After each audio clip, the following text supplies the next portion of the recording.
Digital 410 Productions proudly presents the What's in Your Head podcast.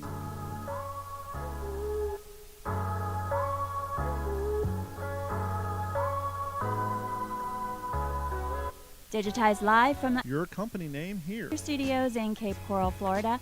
It's the What's in Your Head podcast with your hosts Gordon and Don Abernathy. What is up? What is up? What is up, everybody? Welcome to another episode of the What's in Your Head podcast. Joining us as always is Gordon on this wonderful Wednesday night. Gordon over in Las Vegas. Gordon, how are you doing tonight, sir? I am doing all right. I think it's been a little less always than normal today. Always less than normal. Well, we've missed a few shows recently, but that's okay. It's either me, Mike, or you, or all three of us, or it's always you. Life goes on. No. Well, that's because we haven't quite figured out a way to create redundancy so that if I'm out, you guys can still record an episode and put it out. We got to get to that level because that'll take a lot of load off of me. But yes, we're your consistently inconsistent podcast. Mike is out because, well, we don't communicate outside the show. And I hit him up. Oh, sorry, dude. I forgot today's Wednesday. So Mike's out. Gordon's been. And things are just moving right along. Oh. Long week. Long week. So I was thinking about something. Okay. Well, actually, I've got a lot of squirrels running around right now, but let me pick one. Do you have the occasional chipmunk in there? You know, it's such a blurry mess, it's hard to tell. That is the one mammal. That is the one tree-bound mammal that I miss living in Florida. Yeah, we don't really have them or squirrels here. We have an abundance of squirrels and no chipmunks. Guess it's just too damn hot. And actually, we did have some chipmunks out here, but they were ground squirrels. Not to do a super dad joke, but the only chipmunks you're going to find in Florida are in Orlando. At Disney. Oh. Ah. We were talking about the new Tundra. Mm-hmm. And you had thoughts on the new Tundra? I have. The ass ends are getting ugly on cars, and I get it. Look, all the cars are designed via computer for the best wind aerodynamics to get the best gas mileage to meet cafe standards so they can yada, yada, yada. You think that's true, though? Yes, that's why every car looks the same. The only reason now. I'm asking that, and that's car, but trucks is getting bigger and squarer.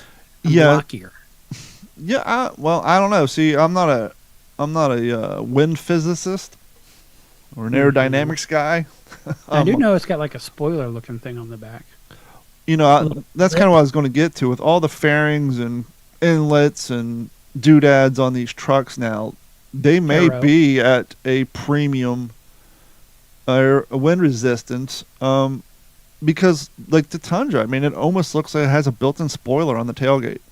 The taillights themselves flare out just a little bit. They got they almost look like that little wink to the 1950s. You know, just they kind of flare out in the old Buick style. Well, remember the picture I sent you of my Tacoma? You're like, wow, that looks different. But it was just the angle, and it's got the same thing going on, but it was built into the tailgate. Not as extreme. Now, did you see the new picture of the new Tacoma? Well, that I sent you. Real quick, though, the front end of the Tundras, too, and the new Tacomas, they kind of look like what you would design a video game truck to look like if you're trying to guess what it'll look like 10 years from now. It's like they're pushing here's what we think cars of the future is going to look like into it again. And it's a great little. I think that is the modern look. Now, my thing is, I think the Tacoma, you can still tell it's a Tacoma by the grill. Yeah. But I think one problem humanity and man has is we tend to get married to an idea of what something should look like. I suppose, but then there's also the natural what looks good to you. Right. Some people, it's a fucking chihuahua. And the reason I say that is every time the new Subaru would come out with a new variant of the WRX STI or WRX, people, oh man, it looks horrible, it looks bloated, blah, blah, blah, blah, blah. But before you know it, they've got one. I was the same way with the Jetta when it came out with the plunging neckline grill. And they were like the vanguard of the plunging neckline grill, and that's where the chrome grill just went all the way down to the bottom of the bumper like a plunging neckline on a shirt. And then obviously Audi's the same company, so they did it. But then you would start seeing it spill over into different trucks and cars. Everybody had that chrome plunging neckline for a few years. And so when that first came out, it kind of turned me off, but then it grew on me. Yeah, and I think that's what it is especially like with that Tundra, it's such a big departure because the outgoing model, the model that had gone out, was probably like that for a good 10 plus years. Which I almost forgot what it's like to drive a Tundra. I've been driving a Tacoma for 17 days now. You having fun with it? I enjoy the on-demand four-wheel drive. I know that sounds, why are you saying on-demand and all like that? Yeah, but it's different than having, getting out and locking your lugs. But yeah, the on-demand four-wheel drive's nice, but I want my truck back. Well, do you find it a little easier to zip in and out of traffic? The gas mileage is nice, and the shuffling around's nice. I don't know. Maybe I would notice it more if I didn't own 2 Tacomas prior to my Tundra. Maybe if I went from a Tundra first time ever driving a Tacoma, I would notice it. But it's just like I went back 4 years and just driving to work in my Taco. Except with a little more power. Yeah, a little bit. A lot more power. It's got a lot more power, actually. They've had the Volkswagen for 47 days. That does not surprise me one bit. They're claiming it'll be ready by Friday. They're saying it's in reassembly. I don't know. All I know is if it's not done in 18 days, we're going to have no cars because they're taking back the 30 days up on the second rental will be gone. We'll be like, we need to borrow a car. Yeah. And I'm sure you would deal with it out there too because I went on to see what a rental car would be like. That's why I drove. 60, 70 bucks a day. And I was like, I drove. I'm like, oh, that's right. When I went to Ohio, I got it on that Toro app, and I was able to get like an Ultima for like 19, 20 bucks a day. No, even the people renting out their cars, they know what this market's worth, and even on Toro, the damn other people's cars are still $65, $70 a day. It's like, I can't swing that if I got to rent it, So they damn well better get one of our cars done before the end of the month because we need a mode of transportation. Because we're carpooling. Luckily, she literally works one street and one canal over from me, but her day starts about 45 minutes earlier than mine. And so it's like... You live in Florida when you market by a street and a canal. Only in Cape Coral. As Carrie was kind of surprised to find out. Cape Canal? Cape Coral is the only town in all of Florida that has as many canal systems as we do. We have like over 900 miles worth of canals. So it should just call Cape Canal. Yeah. Or Little Italy. Or Venice. Why Which one has all the canals in Italy? Venice. That would be Venice, yes. Yeah. We already have a Venice, Florida, and they don't have any canals, so that's ironic. It's a little further. Yeah, plus Venice, Italy's canals aren't full of alligators. So what's all your squirrels? Did your squirrels get away? Just ADD. Feeling a little ADD today, that's all. Speaking of alligators, they're not my number one concern right now out on the water. Would that be the old nope rope? I wish Mike was here tonight. Yes, I posted a video. I still check my footage, but this is the third time this has happened to me, but this is the first time it's a visually confirmed fucking cottonmouth. The other two were just like water snakes. We were out fishing on Sunday, and I was in the middle of the canal. I wasn't near the bank. I wasn't like trying to get a bait out of a tree and clear to anywhere you would think a visual nest would be. I'm just in the canal, coming around a corner, and this fucking thing is hauling ass right at me. Not swimming in the straight line. Its body's out to its side doing the speed racer, like you see them do down like roads in the desert and shit where they're sideways. Like a sidewinding? Yeah, he was swimming at me like that. And I'm like, oh, real. Luckily, I just put a new rudder system on my boat, so I have a quicker, but not quickest because it's still 12 foot long. I have a quicker turning radius on my kayak now, so I was able to turn around. It wasn't until I started paddling the other direction that he finally started swimming off that way. And you're saying, well, what's the big deal? You're in a kayak. My kayak's literally the surface of my kayak where I'm sitting is about 9.5 inches off the water. And if anybody's seen the video where that tiger shark just bit that guy's goddamn kayak, and that was like a 15 to 17 foot kayak, I'm on a 12 foot. He's lucky his foot was, he was suffering from kayak fatigue. Did you see that video at all? I did. He was suffering from what I call kayak fatigue, and that is when you have your foot on your pedals for so long, your legs are numb, so you put them out on the sidewalls, and so you're kind of going spread eagle. If his foot was on You're saying he was feeling like he's sitting on the toilet too long? He was kind of like the old bikers you see who have the cruise pegs on their bikes, and so instead of putting them on the normal peg, they put them up on the high peg, almost like they're at the gynecologist. Yeah. Well, we do that too. We put our legs up on the sidewall, and so if his foot was down on that peg, he would have gotten bit. Because his foot was up in the proverbial gynecologist, the thing bit right on the side of his boat. Well, snakes will do the same thing, not bite the boat, but it wouldn't take much effort for them to jump on top of my boat and haul ass right towards me and bite me on the foot or wherever. What about the paddle? Would it not make a decent weapon? Well, there is a YouTube video where a guy is smacking the snake, but here's the thing, and this is what the scary part is. That's the snake. That's the snake coming at you from your 9, 11, 12, 1 through 3 o'clock. What if the fucker's coming from 6 o'clock? You're not looking behind you. I see you say there's a war on snakes right now. I'm saying they are more of a threat. They are more hostile than alligators are. Alligators disappear so quick that they are next to impossible to get on a GoPro, which is why you don't see them on my channel. Other than like you'll see me point an arrow to what looks like a lump because, as you know, because you've shot, GoPros not only are not known for their zoom, but they shoot further back to get a wider screen. And kind of like your photo. Yeah, kind of like the opposite of your side mirror in your car. It says objects is closer than they appear. Actually, the objects are actually just like your mirror. They are closer than they appear, but on the camera, they look further back. And so when you see those videos with alligators up close, the snakes up close, and somebody shooting on the GoPro, that fucker's a lot closer than you think because in order to get it on the screen of that GoPro to get that visual, that's pretty damn close. And so I have never had an alligator charge my boat, but I've had 3 water snakes do it now. Interesting. And one could make the argument. And I'm not a fan of snakes, so I get it. Sorry, I already carry the Glock. Do I need to carry my K-bar with me? Well, yeah, you don't want to put a hole in your boat either. I'd rather put a hole in my boat that I can plastic weld and have fucking venom put in my leg. Yeah, but how quick a snake moves, are you that good? I don't know. Well, I mean, if I can hold it off and it's getting angry on my paddle. You know, paddle's not exactly a samurai sword or a bow. It's a big, fat, wide, 8-foot long fucking. You'd have to edge it with the paddle. And furthermore, I got 2 7-foot poles sitting behind me, so anyhow, it's just one of those things you don't think of. Oh, alligators. Fuck that. The water snakes. You're almost better off if that happens, tipping your boat over and going into the drink. Water snakes is where it's scary. Those fuckers. Like.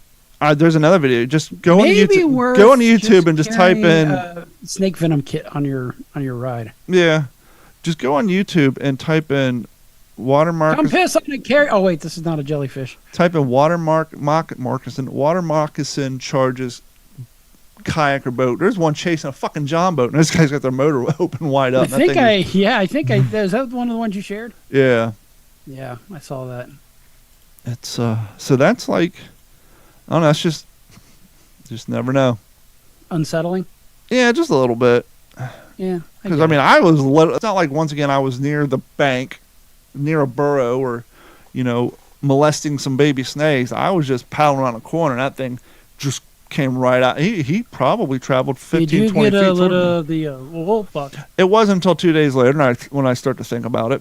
When it happens, you're like, oh, wow, crazy fucking snake. But then you're like... That crazy snake. Like 2 ducks fucking.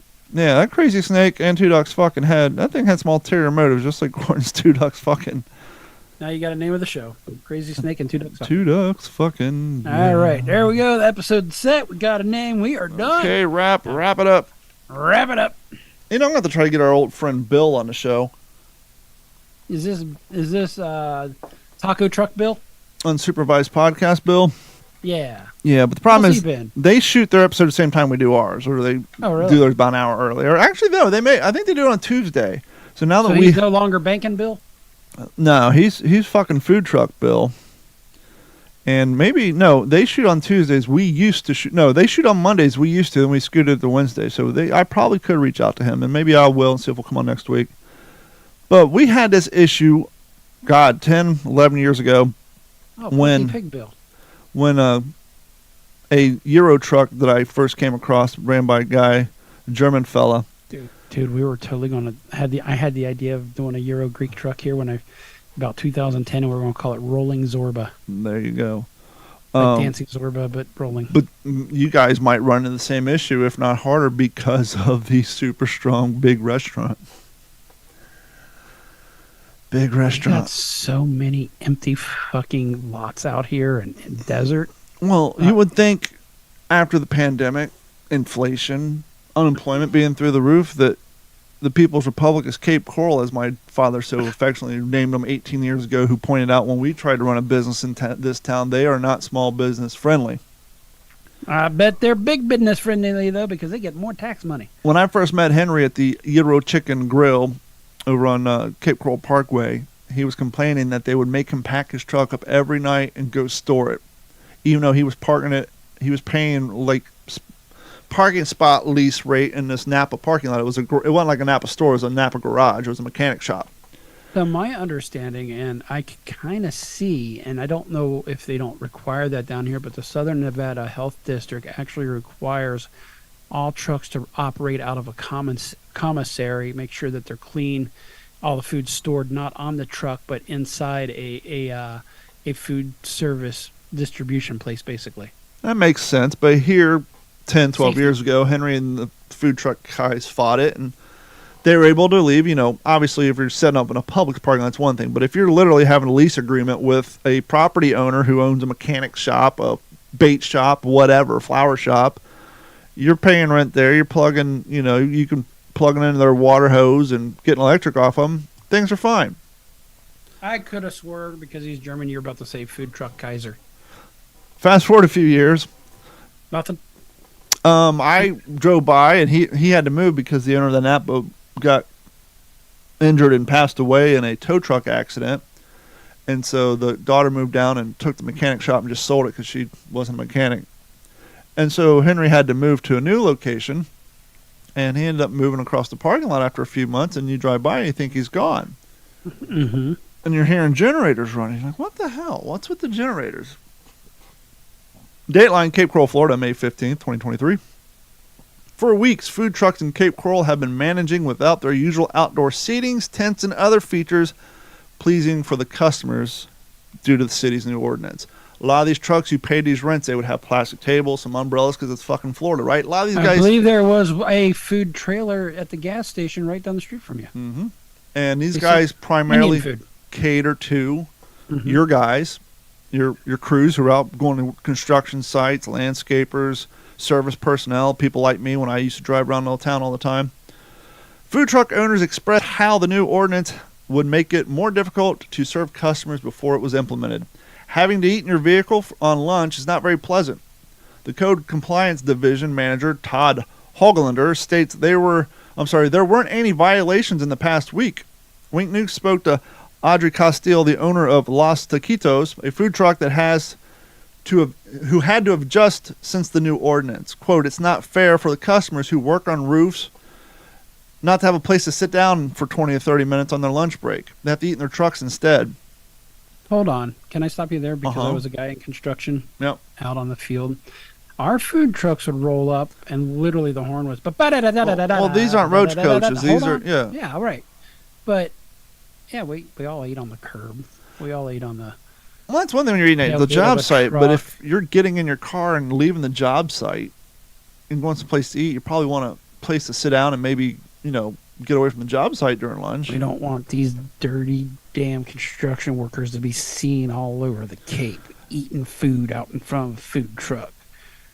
According to Manuel Guzman, the chief operating officer of Millie's Dominican Kitchen, numbers have decreased since the ordinance has been in effect.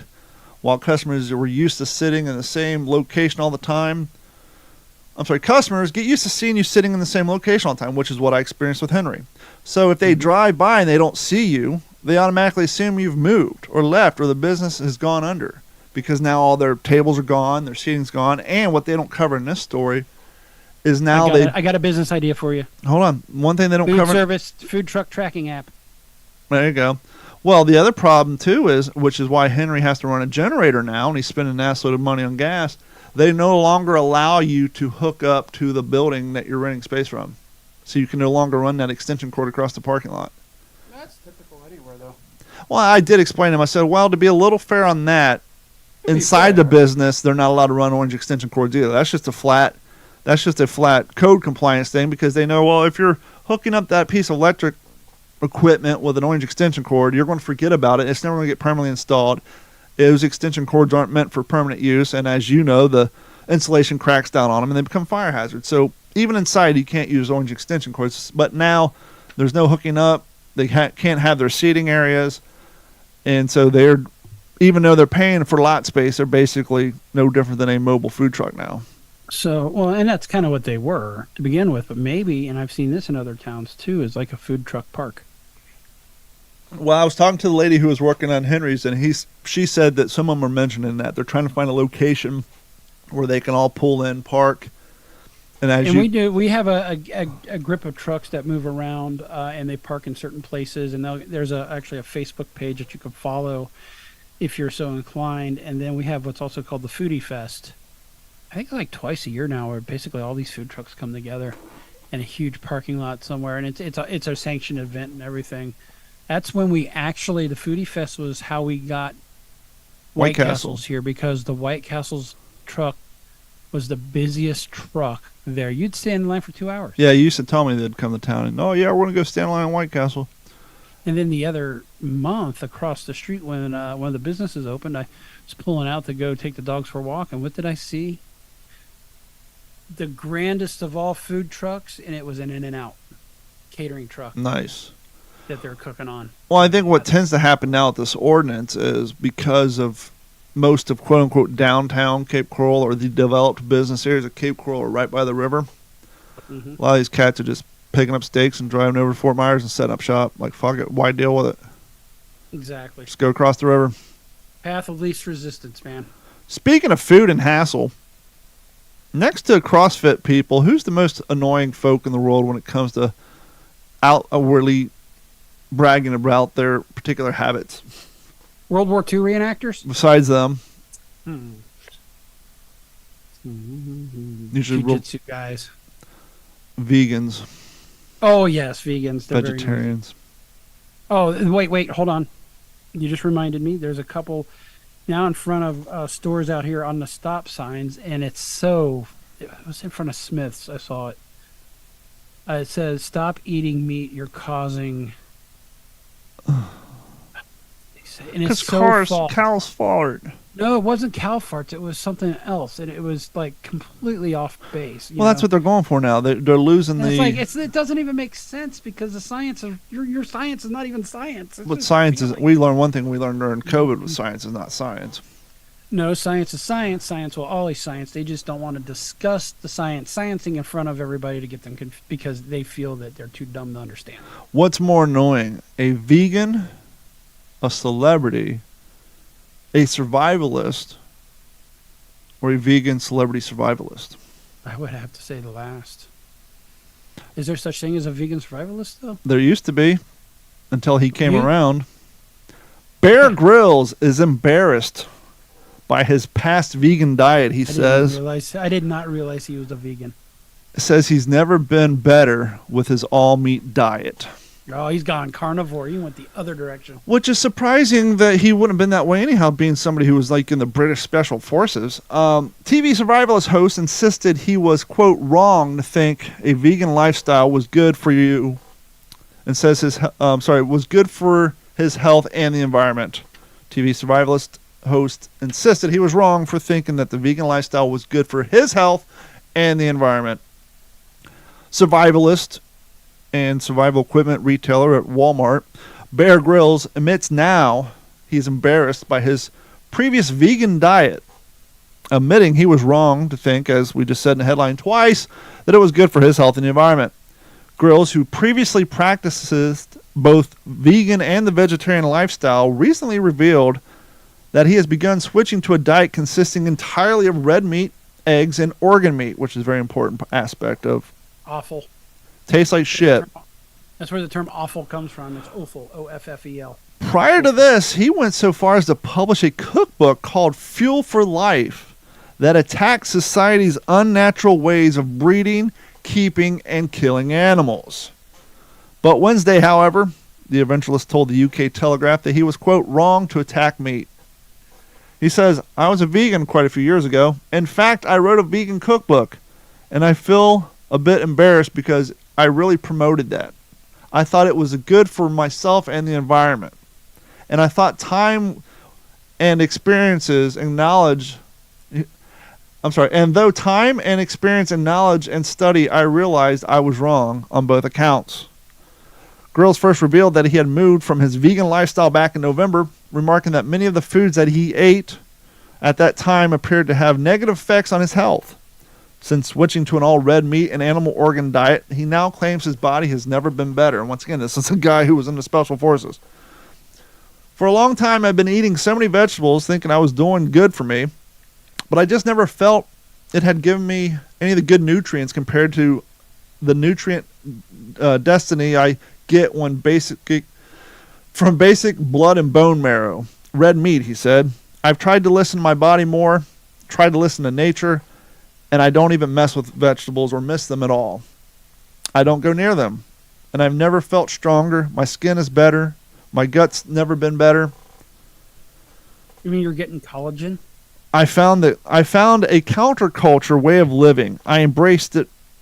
I've found a counterculture way of living of embracing red meat and organs. Now, I kind of see the organ parts as being counterculture, but I don't see how red meat's counterculture, I guess, unless you live in Hollywood and you're surrounded by vegans. But I think most of us living in the real world, we don't see eating red meat as counterculture. You got to remember, that's just it. The real world is now counterculture. Yep. It's insane. Natural food, just like our millennia of ancestors would have eaten for hundreds of thousands of years. And out of all the different things I do for my health, I think that probably been the biggest game changer in the sense of improving my vitality, well-being, and strength, skin and gut. It's just been getting away from the processed food and making a predominant thing in my diet being red meat and liver and all natural stuff. It's so hard to get off that shit. Oh, look at that. My camera died again. Yeah, I saw that. I've been so, I think this computer that I use suffers from USB problems because that's a USB camera. I have a USB sound card and my mouse runs like crap.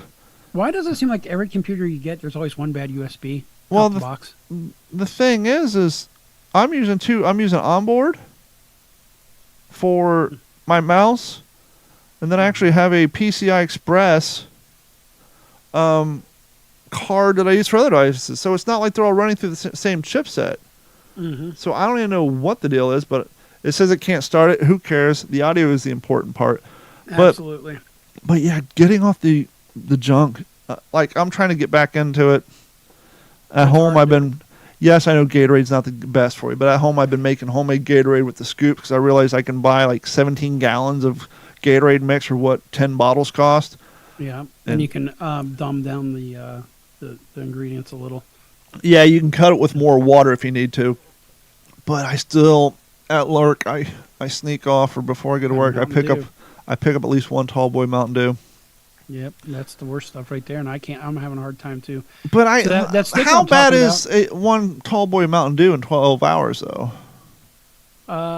It's still 200 calories, but compared to drinking, the amount of sugar just in a regular sized Coke is like 11 tablespoons or some shit. It sucks. So, but yeah. I do drink a lot of plain black coffee at work too, though. So plain black coffee. Before we wrap up the food topic, we went to Chick-fil-A the other day. Yeah, how were the vittles at Chick-fil-A's? Tiny. Chick-fil-A is not known for their flat chicken. No. We've had many a conversation on this podcast and even on my YouTube channel where I went around and tried all the quote-unquote best spicy chicken sandwiches. Right. We know a thing or two about chicken around here. We used to boil it and serve it up ourselves. Fry it. You deep fry it. You fucking boiled chicken. Well, technically, when you put it in the honey penny and you sap that bitch down and it's airtight, that oil's boiling pretty fucking hot. Boiling oil. Boiling oil. But yeah, we got 2 spicy chicken sandwiches the other night, and both of them, well, it was me and Carrie, 2 people eating. So you can't say it's just a one-off. Well, you just got the one small chicken breast out of the bottom of the bag. Both of them. God damn, these were are very reminiscent of a Wendy's new chicken sandwich. A-cup? Yeah, it's like the buns. I'm looking for some D's or some double D's. The buns were awfully close. That top and bottom bun were awfully close to making contact. It was that bad. I was like... So you're saying it was like a couple of slices of cheese in there is the equivalent of the chicken? It's like Chick-fil-A's not... Are you saying it's like the gas station chicken sandwiches thick? Yeah. It's like, is this because their lack of chicken around, or are they just trying to? I mean, it's not like their chicken breast is real. It's not like it's compressed Wendy's or McDonald's. I understand. Oh, well, we cut back on the amount of meat we compress into our chicken sandwich. We can save money on the back end. Or like, what? They buying smaller chickens to save money? We're adding pink slime. Yeah. So it's like, come That's on. crazy. McDonald's came out saying that they're surprised, their CEO is surprised to discover that people are upset about their ever increasing prices. No shit, Sherlock. I saw this great TikTok, guys about our age. Not only is the pricing going up, but the service is going down. Guy about our age, he's like, this is a black guy, he's like, McDonald's, stay in your lane. He's like, you guys forgot your role. Yeah, we ate McDonald's in the 90s, early 2000s. We didn't eat it because it was a delicacy. We ate it because we were all poor as hell, and your shit was cheap. You're the equivalent of Taco Bell. You're serving the same quality crap, but you're charging us Five Guy prices. Stay in your lane. Right. It's like, oh, wow, what people are getting mad about are... Yeah, you have a $9 cheeseburger now. It's that tipping point. And then places like this state's going to go to the $15 an hour minimum wage. It's a every year or two increase until they get there. So every time that goes up, the prices at the fast food establishments go up, and then the middle class gets to squeeze, and we're going to be like, well, fuck it. We're the ones who buy everything. We ain't buying shit. I can't afford it. I'm just going to cook it myself. Too better anyway doing that. Yeah. I need to get back into cooking home more. It's funny, you kind of mentioned about how things are running in the government, and I had a thought today. It's based off of a quote that I saw from, Kurt Vonnegut. Something along the lines of, when I see the people from my class running the country, I know we're doomed. Well, I know we're doomed because ours was the historic class that nobody ran for office and got everything canceled. So, I got to thinking. I think our generation's ones who really fucked up the kids too. Yeah. Well, the problem is we were the feral generation, but unfortunately, we overcorrected as parents. I think. I can't take blame because I don't have any kids. Yeah, it was. But that's I think what it's I've Big seen. Lisa's generation that's responsible for this. She's a couple years older than you. Same generation, dude. Yeah, she's at the early stages of it. It's their fault. Because, I mean, I was raising a kid at the same exact time. But her parents were the same age as our parents. So. But, what the scary problem is, there's the Republican senator or congresswoman, whoever, who's trying to incorporate a cognitive test for any member of government over 65. Just some basic questions, make sure they can formulate a thought. Obviously, Biden would be out. And so, of course, all the Democrats are trying to shoot the idea down. But honestly, it's no different than getting a driver's test when you turn 70. And I think that's part of the problem. Just a cognition test, man. That's all we need to make sure you still understand that 1 + 1 is not chair. The way our government, both sides are set up, a majority of the top-ranking officials are like 70 or 80 years old. Mm-hmm. They're at that age where they don't give a fuck what they do. They want the money now because they're not going to be alive in 20 years to see the full consequences of their bad policies. Nope. We're the ones who are going to be stuck around. And just like when our generations get older, our political counterparts are going to be doing the same shit. It's like maybe we need to start focusing on voting in politicians who are in their 50s and 60s so that they'll still be alive in 20 years. And maybe you've got politicians going into their 30s now. You've got and Dan Crenshaw, I think he's late 30s. Hopefully we can maintain that. But for some reason, once the old cats get into those high-ranking official jobs, they don't leave until they die. And so we got because you got to have term limits. Exactly. You got to have term limits, and I don't know. We got to do something, man. And not allow these special interest groups and lobbyists, and that's what's running everything. On each side. That's why it doesn't matter which side of the aisle, they're all on the take. Mm-hmm. They're all playing the same game. They're all playing the same fucking game. They're all meeting at the country club afterward, just laughing their asses off. I see what we did to these motherfuckers. We pulled the wall over you. Good job, man. You clowned us pretty good today, It's fucking ridiculous what it is. Hey, good news. Uh-huh. Either Russia was lying about their capabilities in having hypersonic missiles, or our Patriot missiles are just that good. Allegedly, we have taken out everyone that they've fired. Or not us, I'm sorry, Ukraine using our weaponry. There was a huge attack recently, and 6 of them was supposed to be the hypersonics. All 20 missiles got taken out, 1820, by the Patriot batteries. Nice. So that is nice. So either A, Russia was lying all along, which wouldn't surprise me about the capabilities of that Dagger hypersonic missile, or the Patriot's better than we thought, and that thing's been around forever. You know, so that's cool. If I say San Francisco, what do you think? Smell of homelessness, the sight of decay, and rats. And the Navy. I think that's more San Diego, but Well, they probably both have Fleet Week. yes, I'm sorry, you're right. San Diego. So if I say San Diego, what do you think? Mission Beach, but yes. Also the Navy, Navy down there. Want to see all the warships. The Coronado's down there. So there's a gentleman who's been running the San Diego webcams.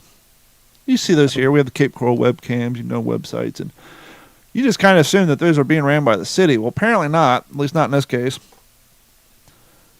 And one of the San Diego webcams caught film footage of 2 naval ships almost colliding. Oops. And so people are like, well, what the fuck's going on? Well, the Navy can't have that. So they're going after the city to force these private people putting up these webcams to take them down because they're showing military movement activity, even though they're just traveling through the fucking city. But okay. Yeah. And so they're interviewing this young man who's in his mid-40s who's been running the San Diego webcam system for about 10 years. Mm-hmm. And he said something that sounded awfully familiar, but in this context, coming out of that area, it just bumped me completely and I stopped paying attention. The man who caught 2 Navy ships nearly colliding in the San Diego Bay has been ordered to take the camera down. The Navy says the camera's live stream shows military activity in the area. Yeah, Kathleen, we all know San Diego is a Navy town, and let me tell you, many, many people relied on that camera to connect them to something that deeply defines our city. But now that those cameras are being taken away, we now have an interesting debate on our hands, one between privacy and public interest. It might be the San Diego webcam today, but if you don't stand up and call foul now, what's it going to be tomorrow? This video showing a near collision of 2 Navy ships. Where have we heard that argument before? Everywhere. It's always a slippery slope, right? What do you think this fella comes down on gun rights and gun control? Oh, he's probably anti. It's so funny. When they go for the guns, no one cares. When they come for the webcams, where this guy's making revenue, it's like, I just heard that. It's like, yeah, I've heard that before. Yeah, I would agree with you on that. It's just like between privacy and public interest. It might be the San Diego webcam today, but if you don't stand up and call foul now, what's it going to be tomorrow? First they come for your ARs, and then they come for your pistols. Absolutely. But yeah, I just heard that and started laughing. I was like, I can't. They're taking our webcams away. And who watches those other than like people working in cubicles and like 70-year-olds? Is the city-based webcam still like?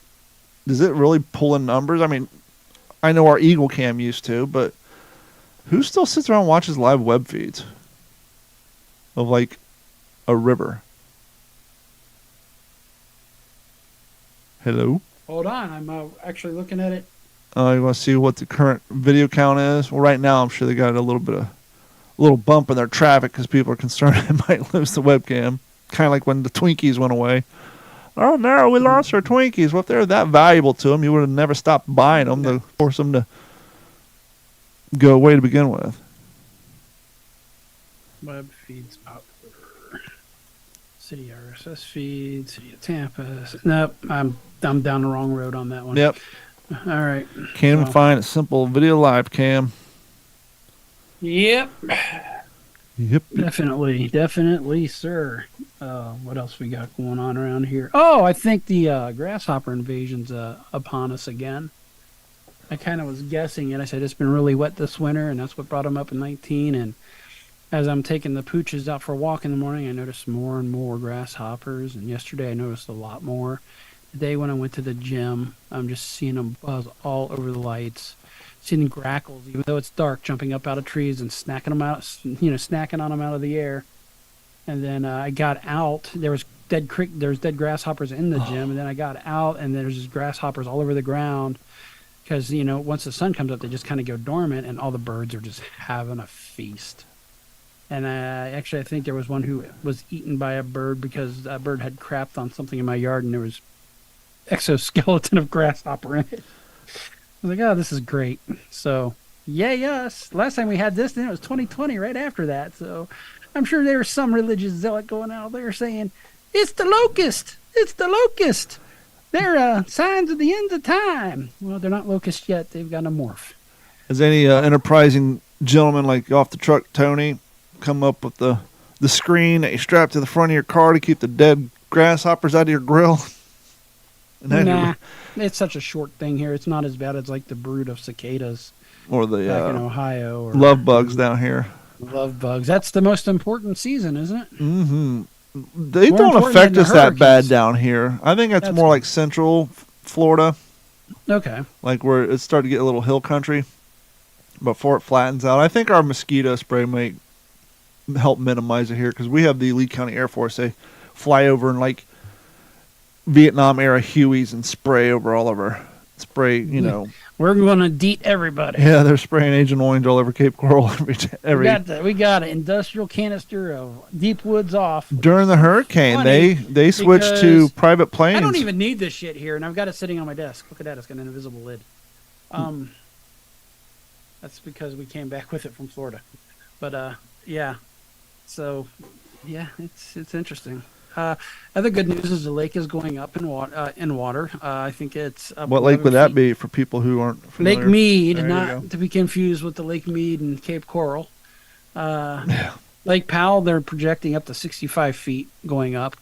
There's been record snowfalls in snowpack in Utah and Colorado, so that's good. We're not going. That's just a drop in the bucket. We would really need about that much snow for the next decade to have a measurable impact. So we got that going on. Looks like the Oakland A's are moving to Vegas. So if there is a city who absolutely hates Vegas now, it's Oakland. So at what point do you guys want to take like a nickname like the cities where farm teams go when their cities suck? I mean, pretty much you guys are like the city of sloppy second sport teams. Vegas Golden Knights is not a sloppy second team, sir. That is Vegas born. Okay, 1 out of 3. And we will have NBA, and that will be Vegas born also.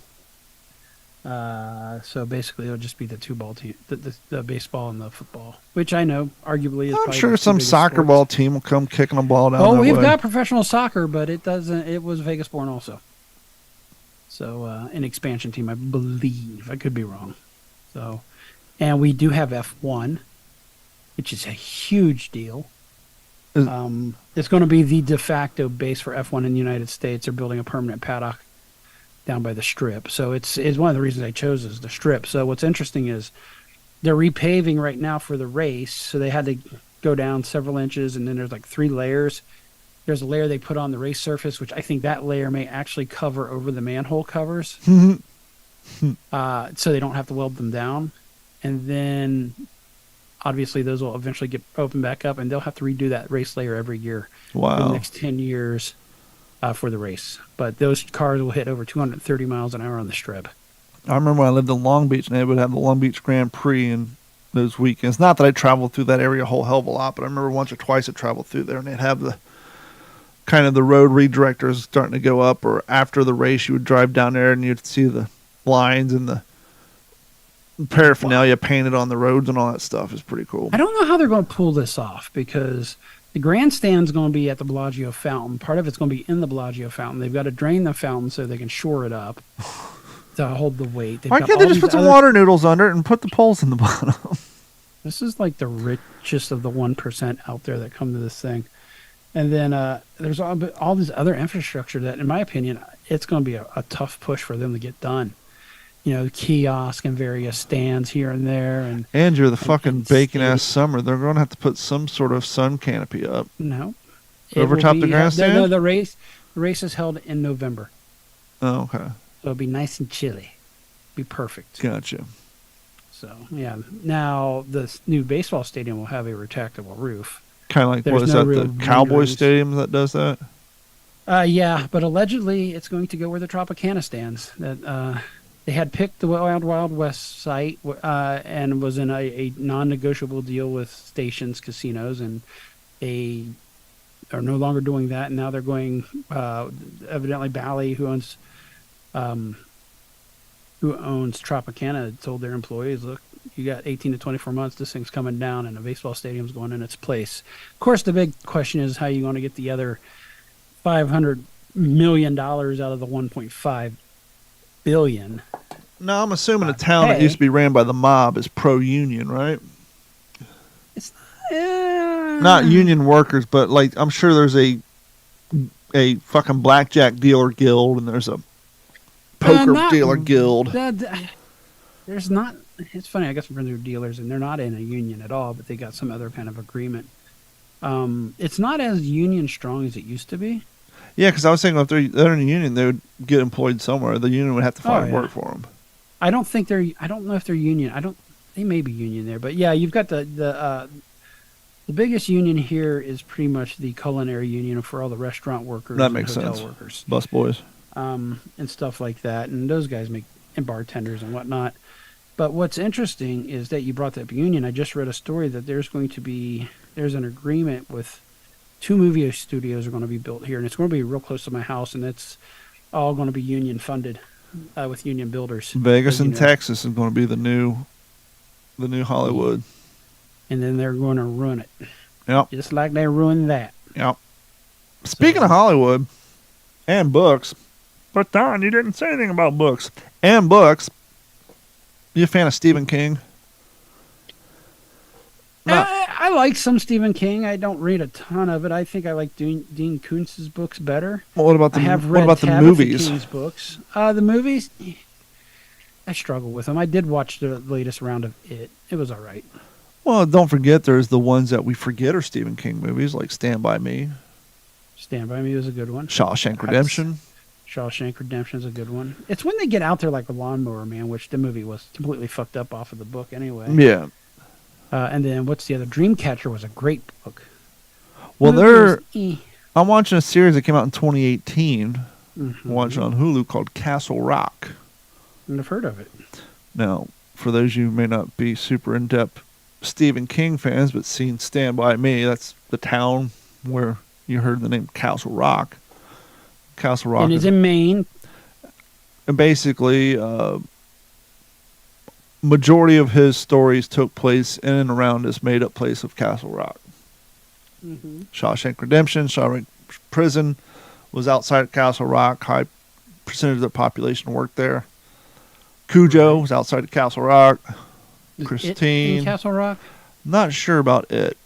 But there's this series called Castle Rock that is not written by Stephen King, even though he is executive producer because he makes money off his characters. But a couple of writers got together and they wrote this series called Castle Rock. It takes place in Castle Rock, obviously. Mm-hmm. And they're talking about all the horrible shit that happens in this cursed town. And they'll make references. They won't say, "Oh, remember Stand By Me? It was shortly after they found that body near the train track. So-and-so jumped off the high school," obviously making reference to Saved By Me. And, "Oh, I remember my mom was saying when she was growing up, there was this horrible dog attack that happened, Cujo." So through the series, they're making references. And Pet Cemetery, probably. And they're talking about the black cloud that fell over Castle Rock, but for the last 8 or 9 years, everything's kind of chilled the fuck out. Mm-hmm.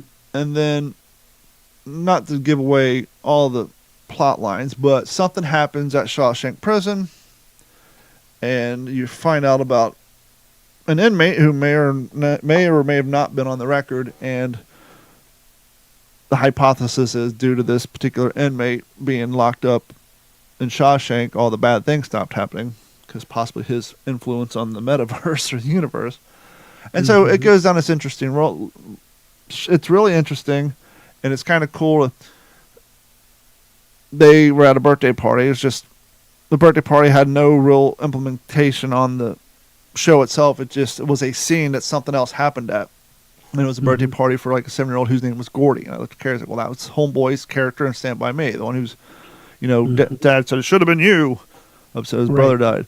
And so it's a really good show. We're halfway through it. We've been binge watching that one on Hulu. I've already made it through Wu-Tang. We started watching Waco, The Aftermath, which was pretty good.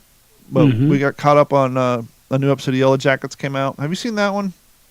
Did see some of it. We don't have Hulu? Paramount Plus? We do have Paramount Plus, and I think it's just a season behind because it's usually on Showtime for the new episodes. Oh, yeah. I think we got Showtime. It's built into our Hulu or some crap. But it's interesting.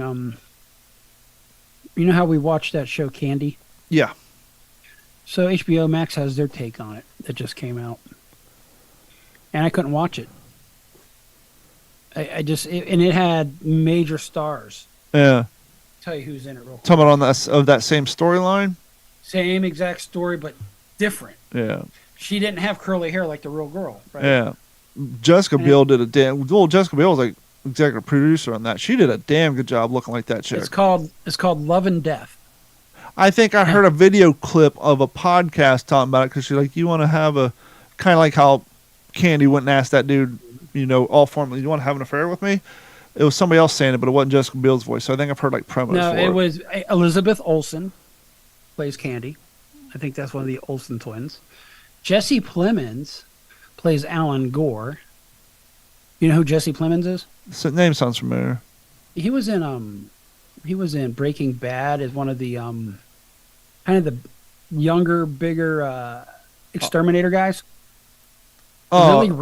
Lily Rabe plays Betty Gore. Lily Rabe is from American Horror Story. Kristen Ritter. John Ritter's daughter. Huget. Tom Pemphrey. Elizabeth Marvel. You got in here. So yeah, definitely has a bigger cast, but Candy had a big cast too. You had Justin Timberlake, you had Jessica Biel, the lady who played, and this is what's crazy because I haven't been up to date on all these made-for-TV movies. In Candy, the lady who ended up getting the axe, the actress who plays her plays the older character in Yellow Jackets. The one who had the... You've seen some episodes of Yellow Jacket, right? You know who she also played? Well, she also plays in Castle Rock. So now Castle Rock, I just found out came out in 2018, but I was like, where did this woman come from? All of a sudden, she's like in all these shows we're watching, but apparently she must have started in Castle Rock. But she's in Castle Rock, Candy, and Yellow Jackets.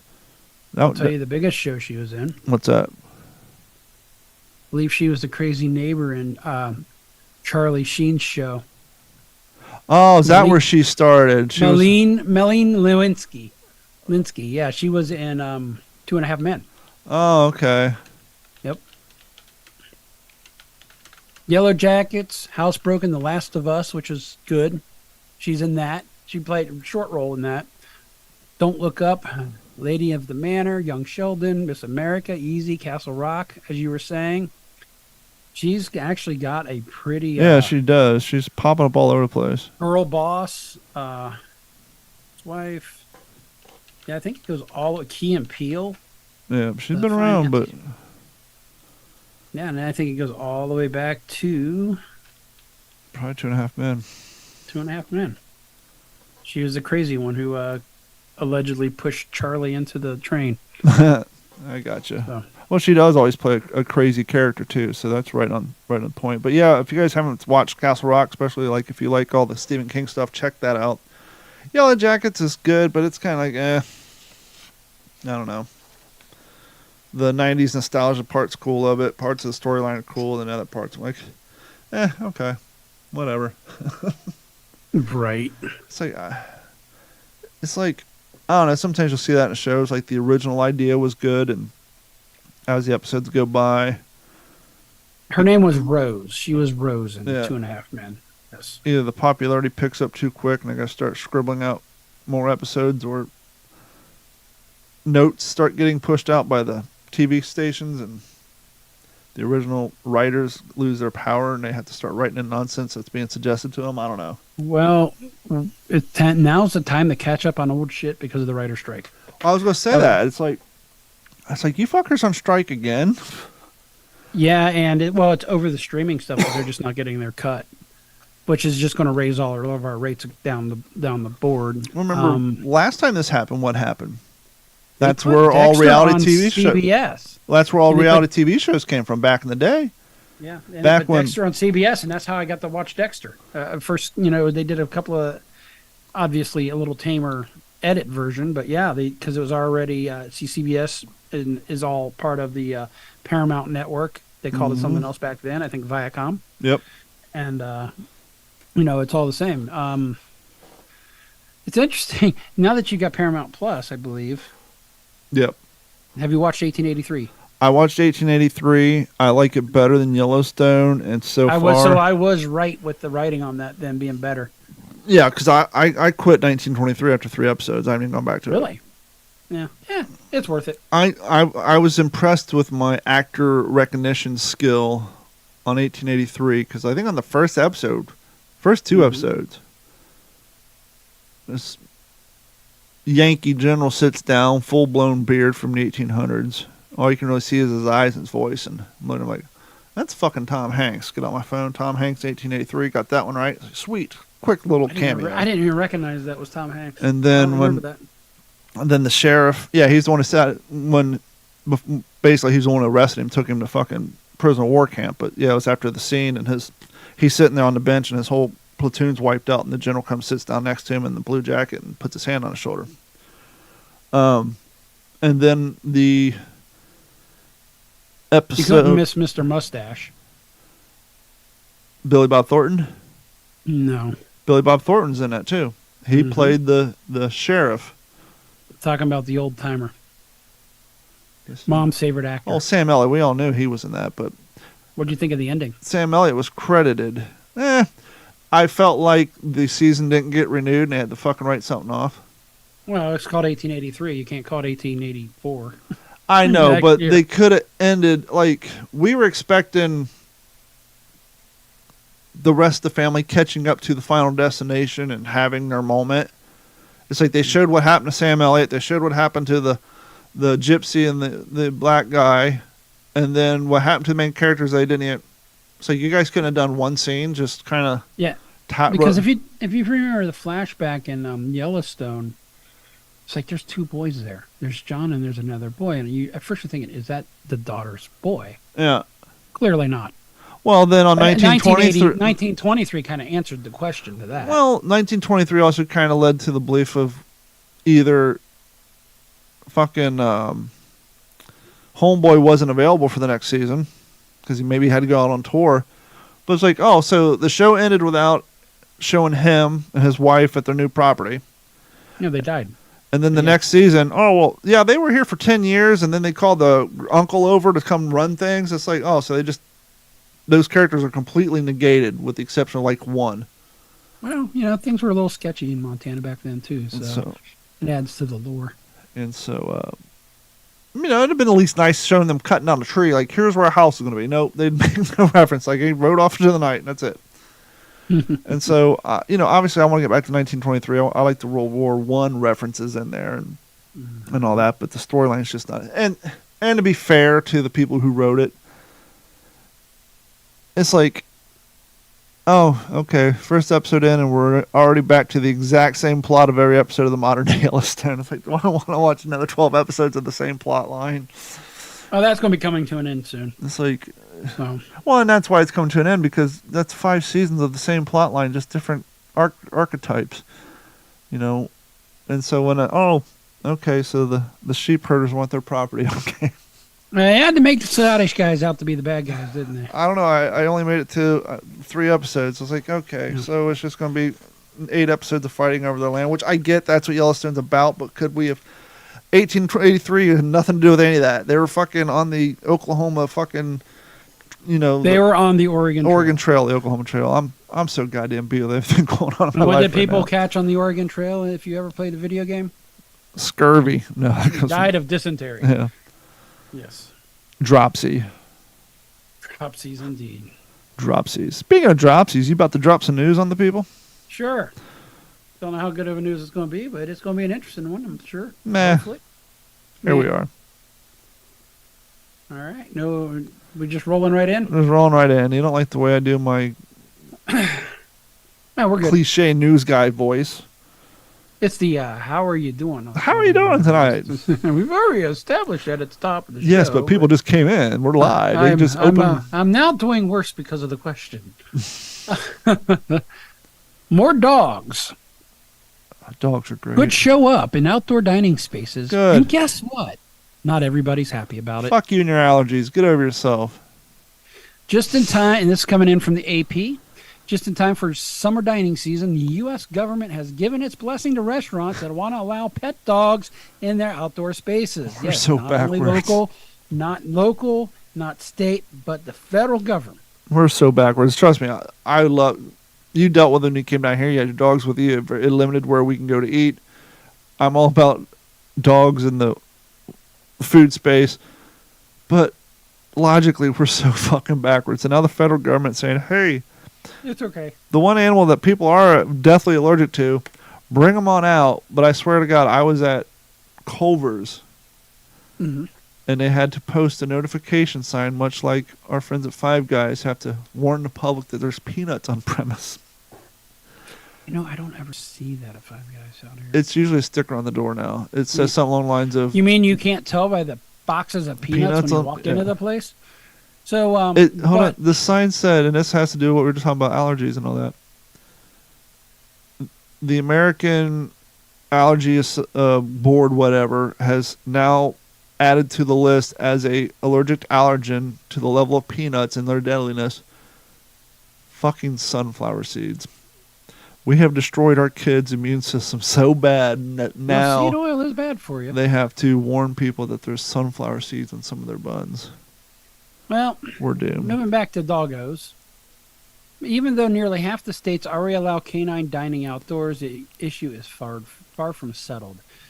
While many diners and restaurants are pushing back against the increasing presence of pooches, restaurants have been required to allow service dogs for decades, as we know.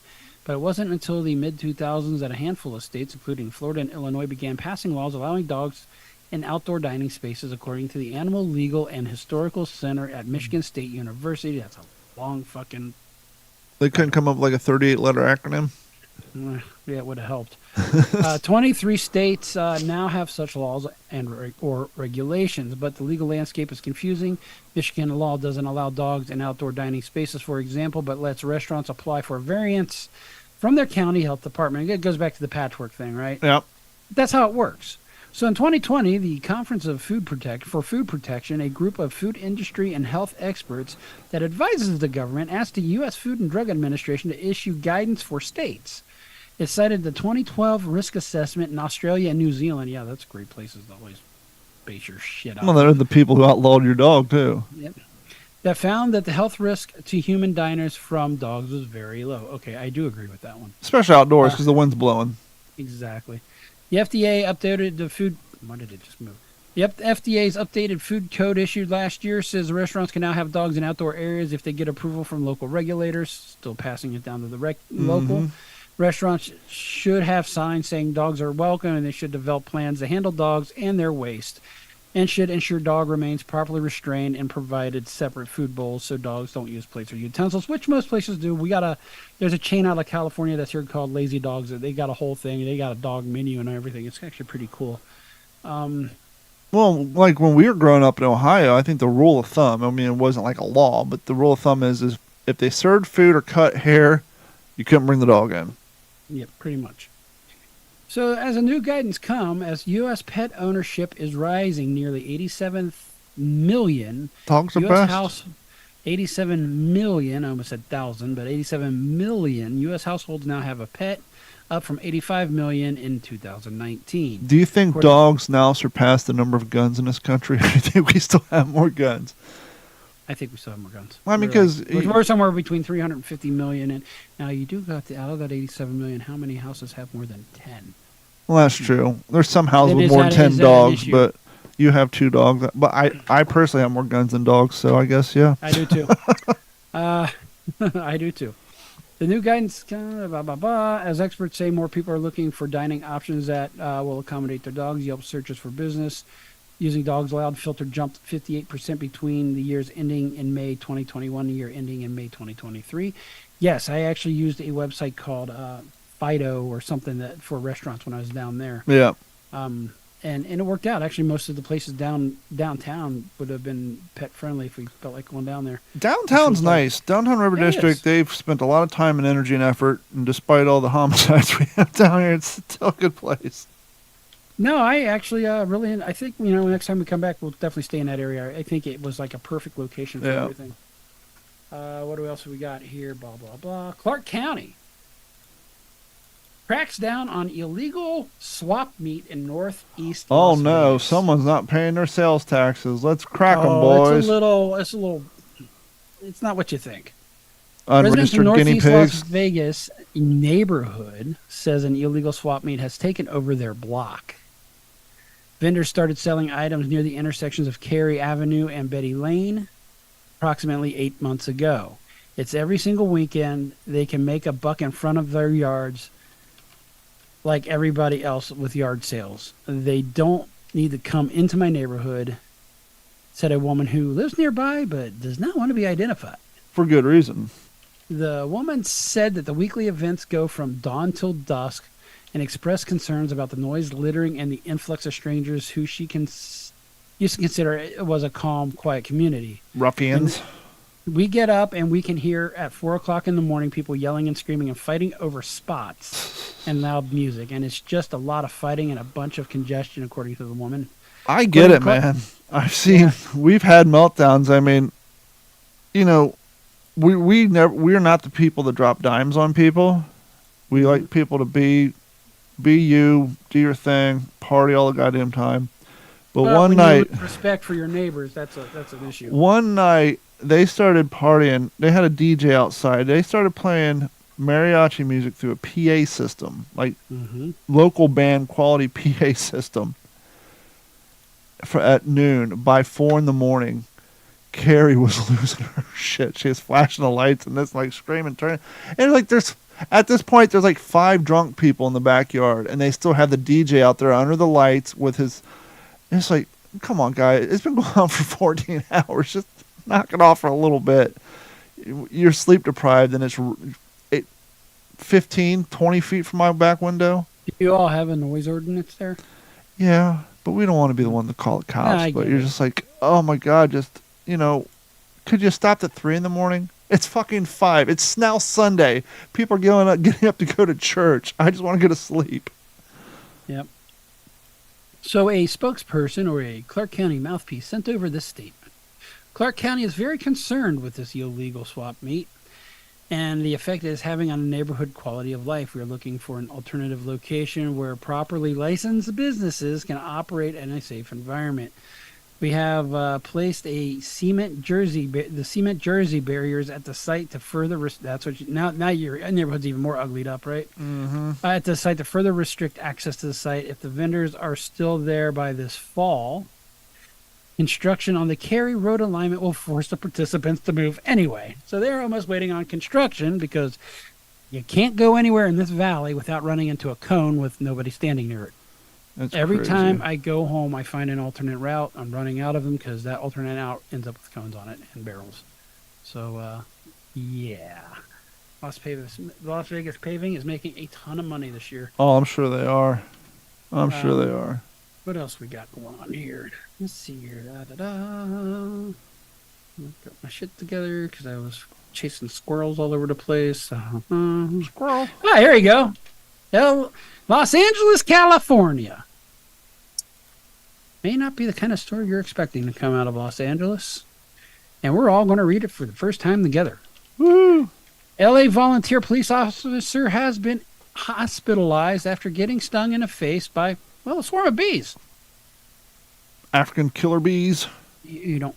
Everything's just bees now. Oh, All bees yeah. have rights to be. Los Unless they Angeles, identify as flies, then you can kill them. I have not heard anything about a killer bee once when I moved here. No, Maybe once or twice. that like lost steam in the 90s. A volunteer police officer reporting to a report of a bee swarm was hospitalized after getting stung multiple times in his face and collapsing onto the street in Los Angeles neighborhood.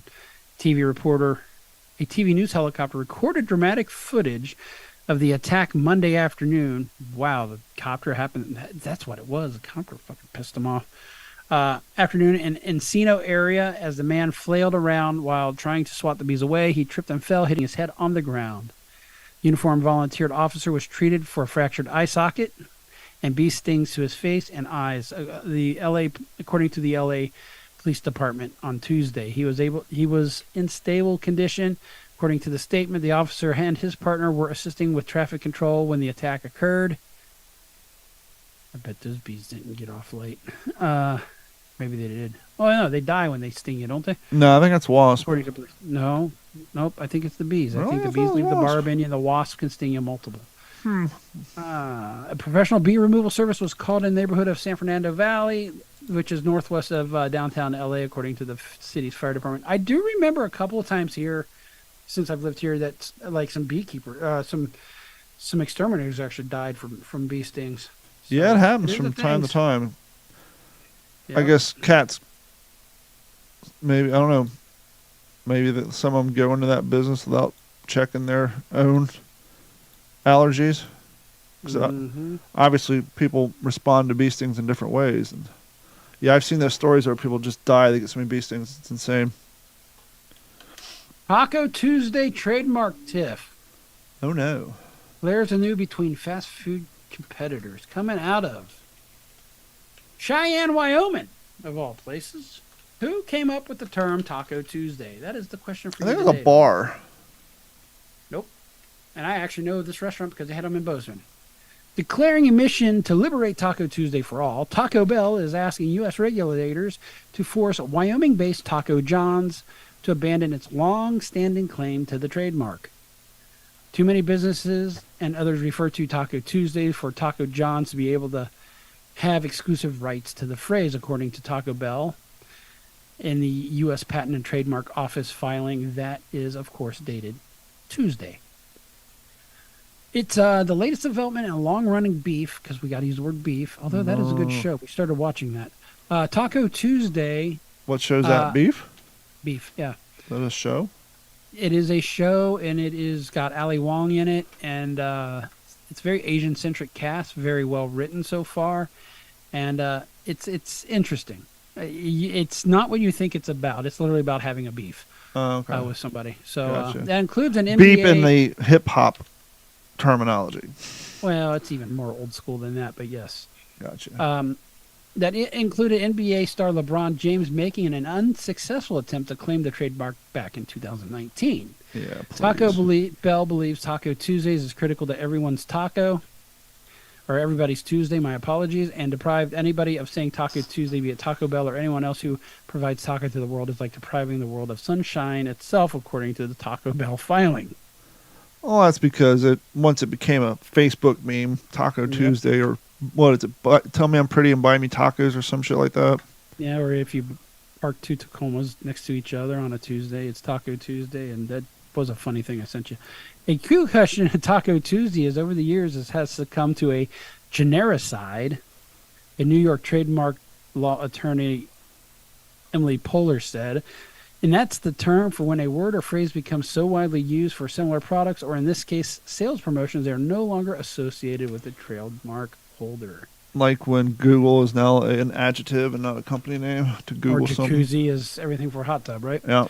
So well-known examples of genericide victims are cellophane, Mm-hmm. escalator, trampoline. You could go a lot of places with that word trampoline. Basically, that's what you're about, is you cannot trademark something that is now considered generic, according to Poehler.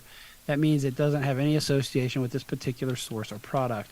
James, a well-known taco lover, I don't know How him. much of a taco lover do you got to be well known? Well, how well known is he if we don't know who he is? I know a lot of taco lovers. I never heard of James. Yeah, well, yeah. I mean, I know a few Jameses. I think they prefer burgers. But it encountered this problem when he tried to trademark Taco Tuesday in 2019. The Patent and Trademark Offices, in a ruling that didn't refer to Taco John's, deemed Taco Tuesday too much of a commonplace term to qualify the trademark. Son of a bitch.